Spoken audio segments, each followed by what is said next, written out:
6 பேர்களை ரீட்டர்ன் பண்ணணும். ஆர்டிஎம் கார்டுக்கு வாய்ப்பு இல்லைன்னு 2025 மெகா ஆக்ஷனுக்கான ஒரு சில முக்கிய அப்டேட் ஐபிஎல் தரப்புலேருந்து வெளியிட்டிருக்காங்க.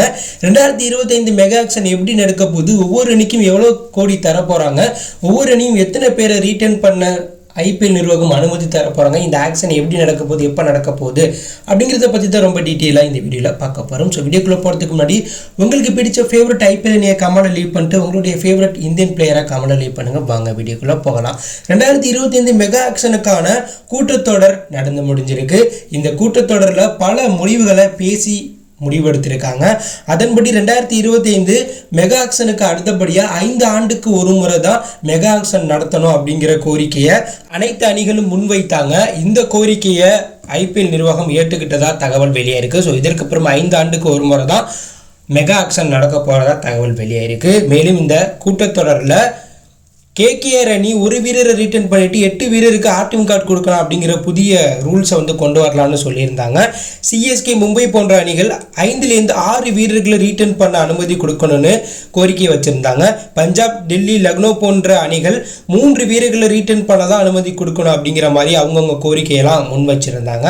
அதை விட ஒரு சீசனில் ஒரு வீரர் அவருடைய அடிப்படை விலைக்கு வாங்கப்பட்டு அவர் அந்த சீசனில் சிறப்பாக செயல்பட்டால் அவருக்கு அடுத்த சீசனில் 3 கோடி ரூபாய் வரையும் கூடுதலாக அந்த அணியே கொடுக்கலாம் அப்படிங்கிற புதிய விதியை கொண்டு வரணும். ஏன்னா ஒரு சீசனில் அவருடைய அடிப்படை விலைக்கு அந்த வீரரை வாங்கிட்டு அடுத்த சீசனில் அவர் சிறப்பாக விளையாண்டு வேறு அணிகள் அவரை மிகப்பெரிய கோடி கொடுத்து ரீட்டர்ன் ட்ரேட் பண்ணுற பேச்சுவார்த்தையில் ஈடுபடுறாங்க. இதை முறியடிக்க இந்த விதியை கொண்டு வரணும் அப்படிங்கிற மாதிரியும் ஒரு சில இளம் அணிகள் பார்த்தீங்கன்னா இந்த கோரிக்கையெல்லாம் ஐபிஎல் நிர்வாகத்துக்கிட்ட வச்சிருக்கிறதா தகவல் வெளியாயிருக்கு. மேலும் இந்த கூட்டத்தொடரில் 2025 மெகா ஆக்ஷன் ஒவ்வொரு அணியுடைய பர்ஸ் அமௌண்ட்டை இன்க்ரீஸ் பண்ண போகிறாங்க. இதற்கு முன்பு 100 கோடி தான் ஒவ்வொரு அணிக்கும் பர்ஸ் அமௌண்ட் கொடுத்தாங்க.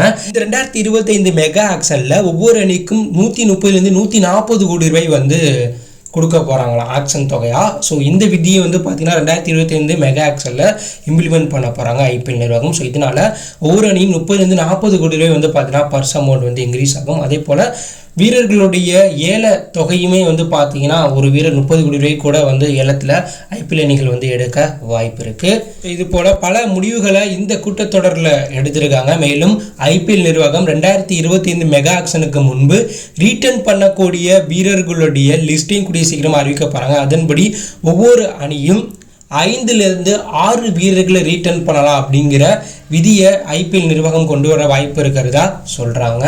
இதில் 2 வெளிநாட்டு வீரர்கள், 3லேருந்து 4 இந்திய வீரர்களை ஒவ்வொரு அணியும் ரீட்டர்ன் பண்ணலாம். ஸோ மொத்தம் 5லேருந்து 6 வீரர்களை மட்டும்தான் ஆக்ஷனுக்கு முன்பு ஒவ்வொரு அணியும் ரீட்டர்ன் பண்ணணும் அப்படிங்கிற விதியை ஐபிஎல் நிர்வாகம் கொண்டு வர பிளானில் இருக்கிறதாகவும், மேலும் ஆர்டிஎம் கார்டை பார்த்தீங்கன்னா அதிகாரப்பூர்வமாகவே தடை பண்ண போகிறாங்களே. ஏன்னா ஆர்டிஎம் கார்டு விதி கொடுத்தா ஒரு அணியோடைய பிளான் ஈஸியாக ஆக்ஷனில் தெரிஞ்சிடும். இதனால் மற்ற அணி அந்த வீரருடைய ரேட்டை ஏற்ற வாய்ப்பு இருக்குது. இதனால் ஆர்டிஎம் கார்டை கொண்டு வராமல் ஆக்ஷனுக்கு முன்பு ஒவ்வொரு அணியும் 5லேருந்து 6 வீரர்களை ரீட்டர்ன் பண்ணலாம் அப்படிங்கிற விதியை மட்டும் கொண்டு வர போகிறதா தற்போது தகவல் வெளியாயிருக்கு. கூடிய சீக்கிரமாக ஐபிஎல் நிர்வாகம் தரப்பிலிருந்து நம்ம சொன்ன இந்த தகவல் அதிகாரப்பூர்வமாக கன்ஃபார்ம் பண்ண வாய்ப்பு இருக்குது. ஸோ நீங்கள் சொல்லுங்கள், 2025 மெகா ஆக்ஷனில் 5லேருந்து 6 வீரர்களை மட்டும்தான் ரீட்டர்ன் பண்ணணும், ஆர்டிஎம் கார்டெல்லாம் கிடையாது அப்படிங்கிற விதியை கொண்டு வர போகிறதா சொல்கிறாங்க. ஸோ இது ஒரு நல்ல ரூல்ஸ் தானா? 2025 மெகா ஆக்ஷனில் உங்களுக்கு பிடிச்ச அணி யாரை ரீட்டர்ன் பண்ணால் நல்லாயிருக்கும் அப்படிங்கிற கருத்தை கமெண்ட் லீவ் பண்ணுங்கள். இதில் பிடிச்சிருந்தால் லைக் பண்ணுங்கள், ஷேர் பண்ணுங்கள், கமெண்ட் பண்ணுங்கள். மறக்காம நம்ம சேனலை சப்ஸ்கிரைப் பண்ணி ஃபாலோ பண்ணுங்கள்.